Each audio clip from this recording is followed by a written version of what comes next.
గడిచిన రోజుల్లో హోలీ రోజున అలానే ఆ తర్వాత గడిచిన రోజుల్లో కొన్ని చోట్ల కొన్ని సంఘటనలు అవాంఛనీయ సంఘటనలు చోటు చేసుకోవడం జరిగింది. వీటన్నిటిలోనూ కేసెస్ రిజిస్టర్ చేశాం. అట్లనే ఇటువంటి సంఘటనలు పునరావృతం కాకుండా అన్ని చోట్ల తన చర్యలు తీసుకోవడం జరిగింది. పూర్తిగా పటిష్టమైన బందోబస్తు ఏర్పాట్లు చేశాం. అన్ని చోట్లకి ఫోర్స్ వచ్చింది. పూర్తిగా జిల్లా వ్యాప్తంగా 144 సెక్షన్ విధించడం జరిగింది. ఆ 144 సెక్షన్ ని అమలు చేయడంలో కూడా పూర్తిగా చర్యలు తీసుకున్నాము. క్లియర్ గా మీరు ఇప్పుడు వస్తుంటే చూసుంటారు. ప్రతి చోట కూడా ఎవరు గుంపులుగా తిరగకుండా అన్ని రకాల చర్యలు తీసుకున్నాం. అట్లనే ఈ సంఘటనలకు పాల్గొన్న వాళ్ళని కూడా అరెస్ట్ చేయడం మొదలైంది. పూర్తిగా సిచ్యువేషన్ కంట్రోల్లో ఉంది. అందరూ సంయమనం పాటించి ఇట్లాంటి ఉద్రేకాలకు పోకుండా ప్రశాంతమైన వాతావరణం నెలకొనేలాగా సహకరించారు. 144 సెక్షన్ నిరవధికంగా విధించామండి. ఎప్పటిదాకా అవసరమైతే అప్పటిదాకా అని ఇచ్చారు ఆర్డర్. ఎప్పుడు అవసరం అనుకుంటే ఆ రోజు రిసీవ్ చేస్తారు.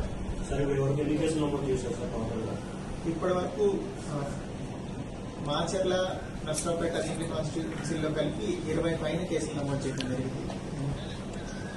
ఇంకా దానిలో అక్యూజ్డ్, అరెస్టెడ్ ఇవన్నీ ఇన్వెస్టిగేషన్ లో ఉన్నాయి. ఆ డీటెయిల్స్ అన్ని ఒకసారి ఫైనలైజ్ అయిన తర్వాత తెలియజేయడం.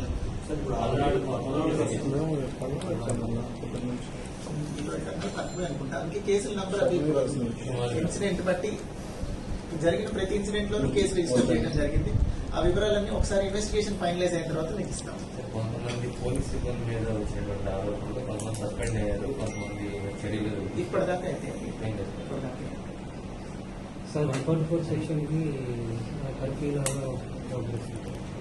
లేదండి. 144 సెక్షన్ అంటే మేము ఇవ్వలేదు. ముగ్గురు కన్నా ఎక్కువ మంది చేరద్దు అంటుంటే వాళ్ళకి ఎవరు రావట్లేదు కదా, రోడ్డు మీద ఎవరు తిరగట్లేదు అని వాళ్ళు లేదు. 144 సెక్షన్ అంటే 144 సెక్షన్. గుంపుల్లో తిరగకూడదు. ముగ్గురు అంతకన్నా తక్కువ మంది మాత్రమే ఉండాలి. రోడ్ల మీద అన్నెసరీగా సంచరించకూడదు. ఇవే 144 సెక్షన్.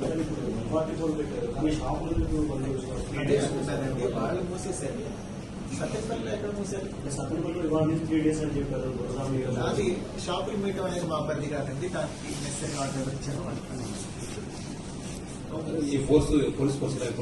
ఇలాగే కొనసాగుతుంది. ప్రశాంతమైన వాతావరణం కంటిన్యూ అయ్యేదాకా.